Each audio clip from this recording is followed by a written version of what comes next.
الحمد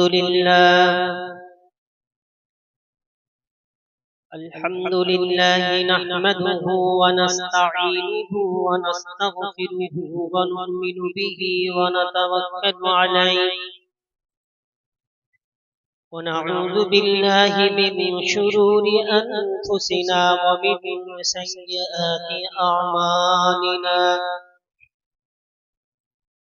من يهده الله فلا مضل له ومن يضلله فلا هادي له. ونشهد أن لا إله إلا الله وحده لا شريك له. ونشهد أن سيدنا ونبينا وحبيبنا ومولانا محمدا عبده ورسوله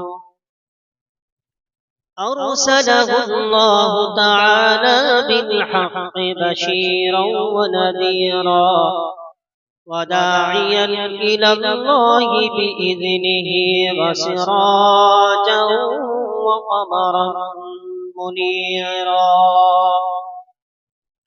فقد قال الله تبارك وتعالى في كلامه المجيد وفي الفرقان الحميد: فأعوذ بالله من الشيطان الرجيم. بسم الله الرحمن الرحيم. واصبر نفسك مع الذين يدعون ربهم بالغداة والعشي يريدون وجهه ولا تعد عيناك عنهم تريد زينة الحياة الدنيا ولا تطع من أغفلنا قلبه عن ذكرنا واتبع هواه وكان أمره فرطا. صدق الله المولانا العظيم وصدق رسوله النبي الكريم ونحن على ذلك من الشاهدين والشاكرين. إن الله وملائكته يصلون على النبي يا أيها الذين آمنوا صلوا عليه وسلموا تسليما. اللهم صل على سيدنا مولانا محمد وعلى آل سيدنا مولانا محمد. আলহামদুলিল্লাহ, সমস্ত প্রশংসা সেই মহান আল্লাহ রাব্বুল আলামিনের, যে আল্লাহ সুবহানাহু ওয়া তাআলা আমাদেরকে আরবি মাসের শেষ মাস অর্থাৎ এটা আপনার জিলহজ মাসের 21 তারিখে জুমার দিন তার পবিত্র ঘরে আমাদেরকে আসার তৌফিক দান করেছেন। আমরা শুকরিয়ার সাথে বলি আলহামদুলিল্লাহ। লক্ষ কোটি দরুদ ও সালাম বর্ষিত হোক আমার আপনার নবী জনাবে মুহাম্মদুর রাসূলুল্লাহ সাল্লাল্লাহু আলাইহি ওয়াসাল্লামের উপর। সম্মানিত উপস্থিতি, আমরা যে মাসটায় পৌঁছেছি এটা হলো আরবি বছরের এটি শেষ মাস অর্থাৎ জিলহজ মাস। এর পরে যে মাসটি আসছে সেটা হলো আরবি মাসের শুরু অর্থাৎ মুহররম মাস। তো আল্লাহ তাআলা আমাদের যে বছরটি আমাদের হায়াতে কাটিয়ে নিলেন, আমরা যারা মুসলমান, আল্লাহকে যারা বিশ্বাস করি, নবীকে যারা বিশ্বাস করি, কিয়ামতকে যারা বিশ্বাস করি, তার ফেরেশতাদের যারা বিশ্বাস করি এবং তার কিতাব সমূহকে যারা বিশ্বাস করি, এরকম মুসলমানদের যতটুকু কিঞ্চিত পরিমাণ আমাল আল্লাহ তাআলা করিয়ে দিয়েছেন, আল্লাহ তাআলা আমাদের এই সারা বছরের আমালগুলোকে কবুল করে নিন, বলুন আল্লাহুম্মা আমিন। তার সাথে সাথে আল্লাহ তাআলা আমাদেরকে নেক হায়াত বাড়িয়ে দিন, বলুন আল্লাহুম্মা আমিন। এবং আমাদের হায়াত আল্লাহ তাআলা বাড়িয়ে দিন এবং আমাদের ওই নেক হায়াতকে আমরা পুরোপুরি ভাবে আল্লাহর হুকুম এবং নবীর তরিকার উপরে চলা তৌফিক দিন, বলুন আল্লাহুম্মা আমিন। সম্মানিত উপস্থিতি, আমি আপনাদের সম্মুখে সূরা আল কাহফের 28 নম্বর আয়াত তেলাওয়াত করেছি। ইনশাআল্লাহ তাআলা এই আয়াতে কারিমাকে সামনে রেখে আমি আপনাদের সম্মুখে আজকের আলোচনা করব। আল্লাহ তাআলা যেটা আদেশ করেছেন, গরীব মুত্তাকিদের সাথে থাকা ও গাফেলদের কথায় না চলা, এই বিষয়টা আল্লাহ তাআলা হুকুম করেছেন এই আয়াতে কারিমার মাধ্যমে। সেজন্য সেই আয়াতটা প্রথম তেলাওয়াত করেছি। আয়াতে কারিমাকে সামনে রেখে আল্লাহ তাআলা আমাকে সঠিক তথ্য সমৃদ্ধকে বোঝায় রেখে কিছু কথা জাতির উদ্দেশ্যে, মুসল্লিদের উদ্দেশ্যে কিছু বলার তৌফিক দান করুন, বলুন আল্লাহুম্মা আমিন। কথাগুলো শোনার পরে আমাকে আপনাদের সবাইকে কুরআন সুন্নাহর উপরে মেনে চলার তৌফিক দান করুন, বলুন আল্লাহুম্মা আমিন।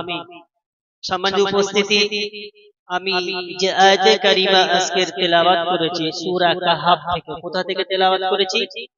সূরা কাহফ থেকে তেলাওয়াত করেছি। সূরা কাহফের একটি গুরুত্বপূর্ণ ফজিলত আছে, অনেকগুলো ফজিলত আছে। আমি কয়েকটি বলবো, তারপরে আমি বিষয়বস্তুর উপরে যাব ইনশাআল্লাহ। আযান হয়েছে কটায়? 5 শুরু হইতে আযান শুরু, তাই তো? সূরা আল কাহফ, আমি ইতিপূর্বে আপনাদেরকে এই সূরা কাহফের বিস্তারিত আলোচনা আপনাদেরকে শুনিয়েছিলাম।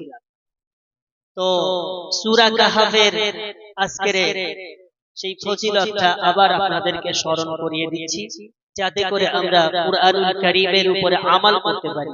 আল্লাহ তাআলা আমাদেরকে তৌফিক দিন, বলুন আল্লাহুম্মা আমিন। কুরআনুল কারীমটা আল্লাহ তাআলা আমাদেরকে হিদায়াতের জন্য পাঠিয়েছেন, আমালের জন্য পাঠিয়েছেন।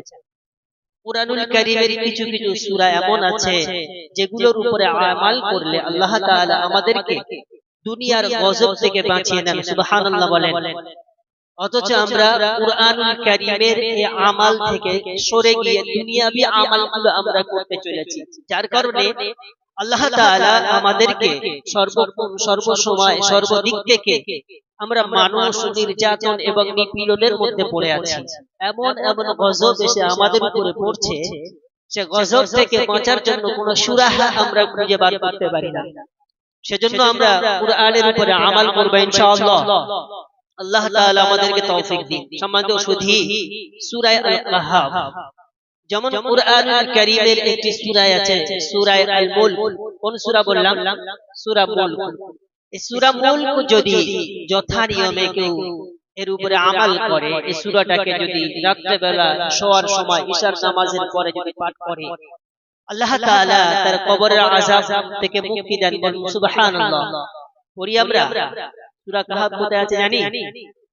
জানি না, অনেক মানুষই জানি না। সূরা কাহফ 29 পারা, সূরা মুলক 29 পারা সূরা। শুরু থেকে যে সূরাটা আছে এর নাম সূরা মুলক। যারা কোরআন তেলাওয়াত করতে জানি, আমরা এই সূরাটার উপরে আমল করব প্রতিদিন ঈশার নামাজের পরে। বেশি বড় না সূরাটা, মাত্র 2.5 পৃষ্ঠা। হিফজ কোরআনে যদি 2.5 পৃষ্ঠা হয়, তো নাজারা কোরআনে হয়তো 4.5-5 পৃষ্ঠা এরকমই হবে। তো বেশি বড় সূরা না। আমরা এই সূরাটা পড়ার চেষ্টা করব, কবরের আযাব থেকে মুক্তি পাওয়া। এটি একটি আমল। সূরা আল কাহফ, এই সূরা আল কাহফ এমন একটি সূরা আল্লাহ তাআলা নাযিল করেছেন, যেটা হলো দাজ্জালের ফিতনা থেকে আল্লাহ তাআলা আমাদেরকে বাঁচিয়ে দেবেন, সুবহানাল্লাহ বলেন। দাজ্জালের ফিতনা থেকে বাঁচাটা চাটিখানি খবর, চাটিখানি ব্যাপার কি? দাজ্জাল সম্পর্কে আপনারা অবগত আছেন? দাজ্জাল সম্পর্কে শুনেছেন? তো ইনশাআল্লাহ তাআলা কোনো একদিন আমি এই বিষয়ে আলোচনা করব। আল্লাহ তাআলা তৌফিক যদি দেন, আমি দাজ্জালের ব্যাপারে আপনাদেরকে কিছু বলবো। তো দাজ্জালের ফিতনা থেকে আল্লাহ তাআলা যে সূরা কাহাফটা আমল করবে, বিশেষ করে সূরা কাহাফের প্রথম 10টি আয়াত গুরুত্বপূর্ণ আয়াত, যদি কোনো ব্যক্তি মুখস্থ করে রাখে বা এটাকে যদি সব সময় জপমালা করে, তেলাওয়াত করে, আল্লাহ তাআলা তাকে দাজ্জালের ফিতনা থেকে বাঁচিয়ে দেবেন। আবার হাদিসের মধ্যে এসেছে সূরা কাহাফের শেষের 10টি আয়াতের কথা আরেকটি হাদিস এসেছে। তো প্রথম 10টি আয়াতের কথাটা এটা বেশিরভাগ উলামা ইকরাম, বেশিরভাগ মুফাসসিরে ইকরাম, বেশিরভাগ যারা তাফসীর করেছেন তাদের মত হলো এটা যে প্রথম 10টি আয়াত। আবার শেষের 10টি আয়াতের গুরুত্ব আরো বেশি অন্য বিষয়গুলো। এটা হলো সূরা কাহাফের প্রথম ফজিলত, দাজ্জালের ফিতনা থেকে বাঁচার একটি উপায়।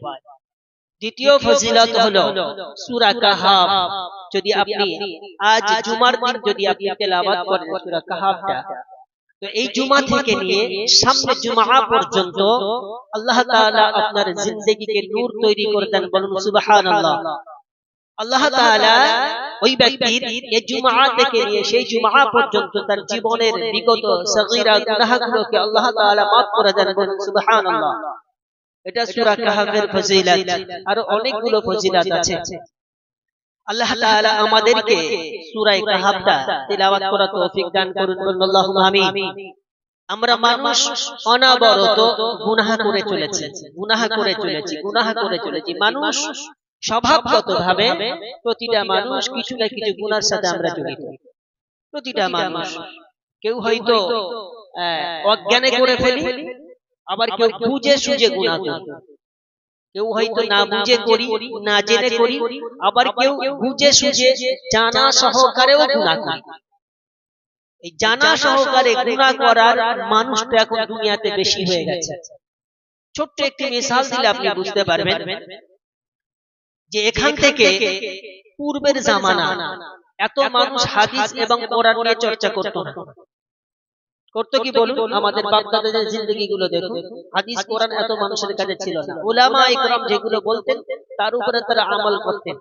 কিন্তু এখন এই যে প্রযুক্তির জামানা এসে সমস্ত জিনিস যেমন মানুষ যাচাই বাছাই করতে শুরু করেছে, তেমন কুরআনুল কারীমটাকে মানুষ বুঝতে শিখেছে, হাদিসটাকে বুঝতে শিখেছে। আর সবচেয়ে বড় উপহার একটা মানুষ এখন পেয়ে গেছে, যে সোশ্যাল মিডিয়া। আগে মানুষ কোন একটা বিষয় জানার জন্য আলেমদের কাছে যেতে হতো, উলামা ইকরামদের কাছে যেতে হতো। এখন আপনি গুগল সার্চ করবেন, কোন একটা বিষয় জানার জন্য আপনি যদি না লিখতে না পারেন, যদি আনপড় গাওয়ার মূর্খ হয়ে থাকেন, তো তারপরে আপনি গুগলকে বলবেন যে আমি এই বিষয়টা জানবো, ইনশাআল্লাহ তাআলা গুগল আপনার সামনে দিয়ে দেবে, তাই কি না? তো এই বিষয়টা নিয়ে আমরা মানুষ সবচেয়ে বেশি জানতে পেরেছি। অনেক মানুষ আছে তারা মোবাইলটা শুধু আর শুধুমাত্র ওয়াজ বক্তৃতা শোনার জন্য কিনে রেখেছে, অনেক মানুষ আছে। আবার এই গুগল সোশ্যাল মিডিয়াতে আবার মানুষ গুনাহ করছে। তো আল্লাহ তাআলা যে জিনিসটার যে কাজ, সেই কাজ নেওয়ার তৌফিক দান করুন। বলুন আল্লাহুম্মা আমিন। যেমন দেখুন একটা পানির গ্লাসে যদি আপনি দুধ খান, তো আপনার কি গুনাহ হবে? গুনাহ হবে না। যদি আপনি মদ পান করেন, তো দোষ কিন্তু গ্লাসের না, দোষ গ্লাসের কি? দোষ গ্লাসের না, দোষটা আপনার নিজে। আমরা তাতে যদি দুধ পান করি তো সেটা ভালো জিনিস, যদি শরবত পান করি তো ভালো জিনিস, পানি পান করি তো ভালো জিনিস, যদি মদ পান করি তো খারাপ জিনিস। তো তেমন ঠিক প্রত্যেকটি জিনিস যে সোশ্যাল মিডিয়াটা আমরা ঠিক ওইভাবে ব্যবহার করব যেভাবে আমরা জাতির কাছে কিছু পৌঁছাতে পারবো। আমার কথা, আমার কিছু লেখার দ্বারাই যদি পৃথিবীর কোনো মানুষ কোন রকম ভাবে যদি সামান্য পরিমাণ উপকৃত হয়, যদি কোনো মানুষ আমার কোনো কথা, আমার কোনো লেকচার বা আমার কোনো লেখনীয় দ্বারাই যদি কোনো মানুষ গুনাহ থেকে বেঁচে যায়, সবটা কিন্তু আপনি পাবেন। এটা জাতির জন্য একটা বিশাল বড় উপহার। আরেকটি ব্যাপার হলো কি, যে কোনো একজন মানুষ এখানে দাঁড়িয়ে যদি কথা বলে, তো আপনার কথাটা কতটা দ্রুত গতিতে মানুষের কাছে পৌঁছাবে না যত দ্রুত গতিতে সোশ্যাল মিডিয়া পৌঁছে দেয়। সঙ্গে সঙ্গে সেকেন্ডের মধ্যে, মিনিটের মধ্যে আপনার কথাটা সারা পৃথিবী ভাইরাল করতে পারে সোশ্যাল মিডিয়া। তো সেখানে আপনি বাজে কোনো কথা বলে না পৌঁছায়, গান বাজনা দিয়ে না পৌঁছায়, সেখানে আপনার দিনের দাওয়াতটা মানুষের কাছে পৌঁছে। যদি কোনো মানুষ বলে এখান থেকে আমেরিকায় কোনো একটা দিনের দাওয়াত পাঠাবো বা সেখানে আমি দিনের দাওয়াত দিতে যাব, তো আমাকে যাওয়াটা সেখানে অসম্ভব ব্যাপার, মানে অনেকগুলো পয়সার ব্যাপার, ভিসার ব্যাপার, পাসপোর্টের ব্যাপার, আমার সময়ের ব্যাপার, হয়তো নাও হতে পারে, ভিসা আমাকে না দিতে পারে, কিন্তু সোশ্যাল মিডিয়ার মাধ্যমে আপনি পৌঁছে দিতে পারেন।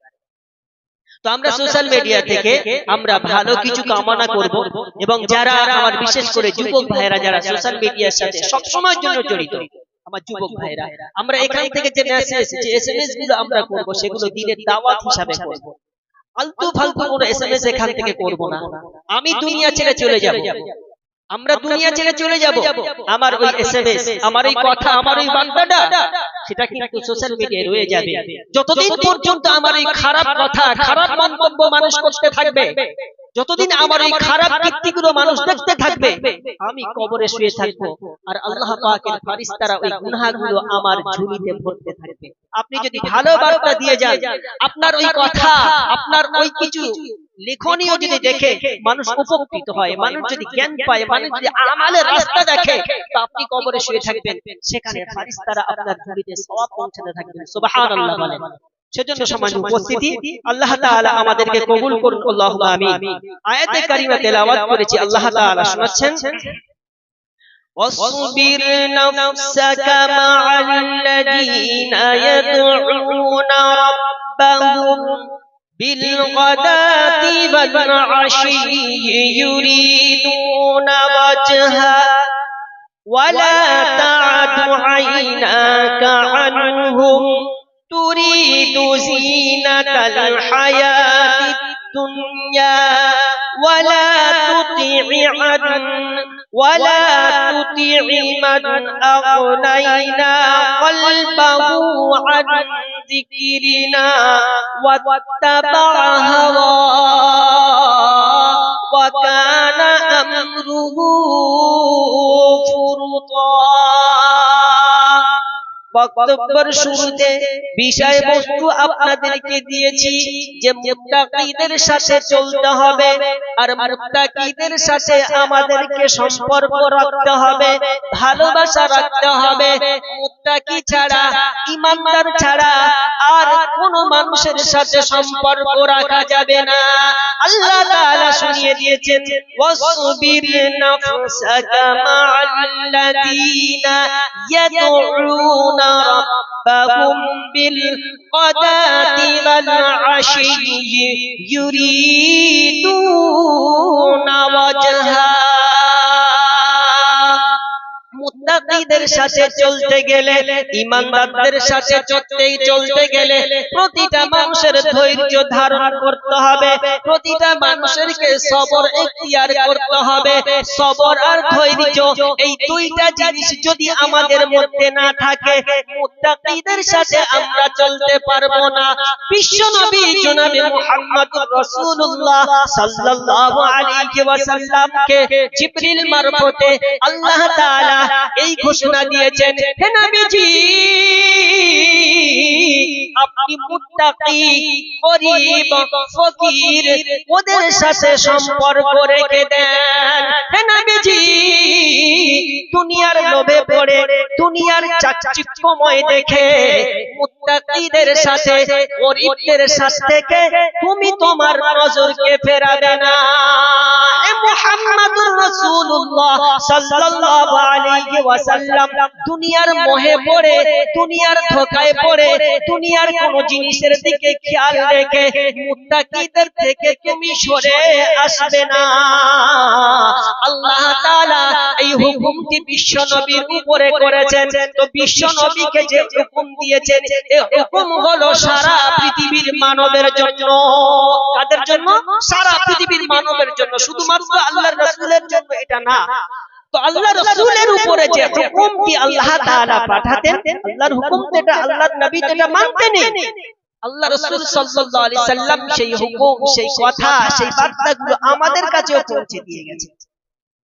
তো আমাদের কাজ হবে যে মুত্তাকি যারা, ঈমানদার যারা, এদের সাথে আমাদের সম্পর্ক রাখা, মুত্তাকিদের সাথে আমাদেরকে সম্পর্ক রাখা। কথা বুঝতে পেরেছেন? মুত্তাকিদের সাথে সম্পর্ক রাখা হুকুমটা দিয়েছেন যে স্বয়ং আল্লাহ। কে দিয়েছেন? স্বয়ং আল্লাহ তাআলা দিয়েছেন। এবার মুত্তাকিদের সাথে যদি আমাদের সম্পর্ক থাকে, মুত্তাকিদের সাথে যদি আমাদের বন্ধুত্ব থাকে, ঈমানদারের সাথে যদি আমাদের বন্ধুত্ব থাকে, তো ঈমানদার মুত্তাকি যারা হয় তারা কিন্তু দুনিয়াতে বেশি পদোন্নতি হয় না, দুনিয়াতে তারা পয়সাওয়ালা হয় না, অর্থ সম্পদের মালিক হয় না। এই সমস্ত মানুষগুলো শুধু আর শুধুমাত্র আল্লাহ এবং আল্লাহ রাসূলকে পাওয়ার জন্য, জাহান্নাম থেকে বেঁচে জান্নাত পাওয়ার জন্য দুনিয়ার সুখকে তারা পায়ের নিচে দিয়ে মারিয়ে থাকে, তারপরেও দুনিয়ার কোনো সুখ চায় না। বিশ্বনবী সাল্লাল্লাহু আলাইহি ওয়াসাল্লামের একজন খাদিম ছিলেন যার নাম হলো হযরত রাবিআ রাদিয়াল্লাহু তাআলা আনহু, যিনি নবীজির সব সময়ের জন্য খিদমত করতেন, নবীজির ওযুর পানিগুলো তুলে দিতেন, নবীজির কোনো জরুরত থাকলে যদি বলতেন যে এই কাজটা করে দাও, বা যদি কোনো দরকার পড়তো সঙ্গে সঙ্গে সেই কাজগুলো তিনি করে দিতেন। কাজ শেষ হয়ে যাওয়ার পরে হযরত রাবিআ রাদিয়াল্লাহু তাআলা আনহু আল্লাহ রাসূলের দরজায় সব সময় দাঁড়িয়ে থাকতেন। যখন আল্লাহর নবী যে হুকুমটা দিতেন সঙ্গে সঙ্গে সেই কাজগুলো রাবিআ করতেন। বিশ্বনবী সাল্লাল্লাহু আলাইহি ওয়াসাল্লাম ওই সাহাবার উপরে অত্যন্ত খুশি হলেন। অত্যন্ত খুশি হয়ে রাবিআকে বলে, রাবিআ তুমি আমার কাছে কিছু চাও, আমি তোমাকে দিয়ে দেব। কি চাও তুমি রাবিআ বলো? বিশ্বনবীর সাহাবী বললেন, ইয়া রাসূলুল্লাহ, আপনি আপনার কাছে আমাকে কিছু চাইতে বলছেন, ইয়া রাসূলুল্লাহ আমাকে একটু চিন্তা করার সুযোগটা দিয়ে দেন। রাবিআ রাদিয়াল্লাহু তাআলা আনহু একদিন চলে গেছে, একদিন ভোর তিনি ভেবেছেন, একদিন ভোর তিনি ভেবেছেন কি চাইব নবীজির কাছে। আল্লাহ তাআলা নবীজিকে এমন পাওয়ার দিয়েছেন, শুধুমাত্র হাত উঠিয়ে দোয়া করবে, সঙ্গে সঙ্গে আল্লাহ তাআলা নবীজির দোয়া কবুল করে সেই জিনিসটা সামনে হাজির করে দেন। বলুন সুবহানাল্লাহ। দিতেন কি দিতেন না? খরা রেখেছে, পানির সংকট দেখা দিয়েছে, সবাই নবীর কাছে গিয়ে বলে, ইয়া মুহাম্মদ সাল্লাল্লাহু আলাইহি ওয়াসাল্লাম, আপনি আল্লাহর কাছে পানির জন্য একটু দোয়া করুন। বিশ্বনবী মুহাম্মদ মুস্তাফা সাল্লাল্লাহু আলাইহি ওয়াসাল্লাম শাহাদাত আঙ্গুলটা উপরের দিকে করে দিয়েছেন, আর তার আঙ্গুলের ইশারায় আল্লাহ তাআলা আসমান থেকে পানি দিয়েছে। বলবো সুবহানাল্লাহ। সেই নবীজি বলছে, রাবিআ তুমি আমার কাছে চাও। যে নবী মক্কা থেকে চলে গেছে মদিনায়, আর মদিনায় যাওয়ার পরে আল্লাহ তাআলা যাকে সিংহাসন দিয়েছেন, বাদশাহী দিয়েছেন, যার খেলাফত দিয়েছেন, এরকম একজন দুনিয়াবি দিক থেকে একজন বাদশা, একজন আমির, এবং আল্লাহর দিক থেকে তিনি একজন আখিরি জামানার নবী, এরকম মানুষ রাবিআকে অর্থাৎ খাদিমকে বলছে, রাবিআ তুমি আমার কাছে চাও। একদিন হয়ে গেছে, রাবিআর কোনো খবর নাই। তৃতীয় দিন নবীজি রাবিআকে বলে, রাবিআ তোমাকে তো আমি বলেছি তুমি আমার কাছে কিছু চাও আমি দিয়ে দেব। তখন রাবিআ বলছে, ইয়া রাসূলুল্লাহ হ্যাঁ অবশ্যই আমি আপনার কাছে যাব। নবী বলে, রাবিআ তুমি বলো। রাবিআ বলে, ইয়া রাসূলুল্লাহ আমি আপনার কাছে এইটুকু চাই। কি চাও তুমি বলো। ইয়া রাসূলুল্লাহ আপনি আমার জন্য আল্লাহর কাছে দোয়া করুন, যাতে করে জাহান্নাম থেকে আমি বেঁচে যাই, আর জান্নাতে গিয়ে আপনার পাশে আমি থাকতে চাই। সুবহানাল্লাহ বলে, ইয়া রাসূলুল্লাহ জান্নাতে আমি আপনার পাশে থাকতে চাই, এতটুকু দোয়া শুধু আল্লাহর কাছে আপনি করে দেন, আর কিছু আমি চাই না। নবীজি বললেন, ও রাবিআ আমি তোমার জন্য আল্লাহ তাআলার কাছে দোয়া করব। রাবিআ আমার দোয়া যাতে আল্লাহ তাআলার কাছে কবুল হয়ে যায়, তার জন্য তুমি বেশি বেশি নামাজ পড়তে থাকো। সুবহানাল্লাহ বলেন। রাবিআ তুমি নামাজ পড়তে থাকো, বেশি বেশি তুমি নামাজ পড়ো, যাতে করে এই দোয়াটা আল্লাহর কাছে যেন পৌঁছে যায়। বিশ্বনবীর সাহাবী চেয়েছেন, আল্লাহর নবী হুকুম দিয়ে বলছে, রাবিআ তুমি আমার কাছে চাও। রাবিআ কিন্তু একজন গরীব ছিলেন, সম্পদওয়ালা ছিলেন না। রাবিয়ার অনেক দুনিয়াবি জিন্দেগিতে জীবন যাপন করার জন্য অনেক জিনিসের প্রয়োজন ছিল। রাবিয়া তো বলতে পারতেন, ইয়া রাসূলুল্লাহ, আপনি তো মদিনার মসজিদের ইমাম, আপনি তো আখিরি জামানার নবী, আপনি তো বাদশা, আপনি তো খলিফা, আপনার হাতে সবকিছু আছে। ইয়া রাসূলুল্লাহ, আমার একটা সুন্দর ঘর বানিয়ে দেন। বলতে পারতেন কি পারতেন না? পারতেন। বলতে পারতেন, ইয়া রাসূলুল্লাহ, আমাকে কয়েকটি ঘোড়া দেন। বলতে পারতেন, আমাকে কয়েকটি উট দেন। বলতে পারতেন, আমাকে কয়েকটি বকরি দেন। যেমন আমাদের ধারণা আমাদের প্রধানমন্ত্রী যদি বলে, বাবু তুমি কি চাও আমার কাছে বলে, আমি তোমাকে দিয়ে দেব। যদি আমার কবরে যাওয়ার সময় হয়ে যায়, আমি তখন বলবো, মন্ত্রীজি আমার ছেলের একটা চাকরি করে দাও। বলবো কি বলবো না? চাকরি করে দাও, নাইলে আবাস যোজনা যে ঘরগুলো আপনি পাস করেছেন 10টা আমার নামে দিয়ে দেন, আর বাকি কিছু চাইবো না আপনার। একটাই আমার হবে না, 10টা দিয়ে দেন আমাকে। চাইতাম কি চাইতাম না, কিন্তু নবীজির তাকওয়া দেখুন, সাহাবাদের ঈমান দেখুন, তারা দুনিয়ার সুখ চায় না, শুধুমাত্র চায় আল্লাহকে কেমন করে পাবো, জাহান্নাম থেকে কি করে বাঁচবো, আর জান্নাতগামী কি করে হতে পারবো, আর নবীজির সাথে জান্নাতে গিয়ে কিভাবে দিদার করব। সুবহানাল্লাহ বলেন। তো রাবিয়া বলেন, ইয়া রাসূলুল্লাহ, আমি শুধু অতটুকু চাই, আমি জান্নাত থেকে জাহান্নাম থেকে বেঁচে জান্নাতে আপনার সাথে থাকতে চাই। উহুদের ময়দানে সাহাবা রিদওয়ানুল্লাহি তাআলা আলাইহিম আজমাইন নবীজিকে বলছে, ইয়া রাসূলুল্লাহ, উহুদের ময়দানে যুদ্ধ চলছে, ইয়া রাসূলুল্লাহ, সাহাবারা শহীদ হচ্ছে, সাহাবাদের দেহগুলো টুকরো টুকরো করে দিচ্ছে, গর্দানটা উপর থেকে উড়িয়ে দিয়েছে। ইয়া রাসূলুল্লাহ, শহীদ যদি আমরা হই, বিনিময়ে কি পাবো গো বলো আল্লাহ রাসূল। নবীজি বলছে, ও সাহাবা তুমি শোনো, তুমি যদি শহীদ হয়ে যাও, তার পরিবর্তে আল্লাহ তাআলা তোমাকে জান্নাত দিয়ে দেবে। বলুন সুবহানাল্লাহ। ওই সাহাবীর হাতে ছিল একটি মাত্র খেজুর, যে খেজুর তিনি খাচ্ছিলেন।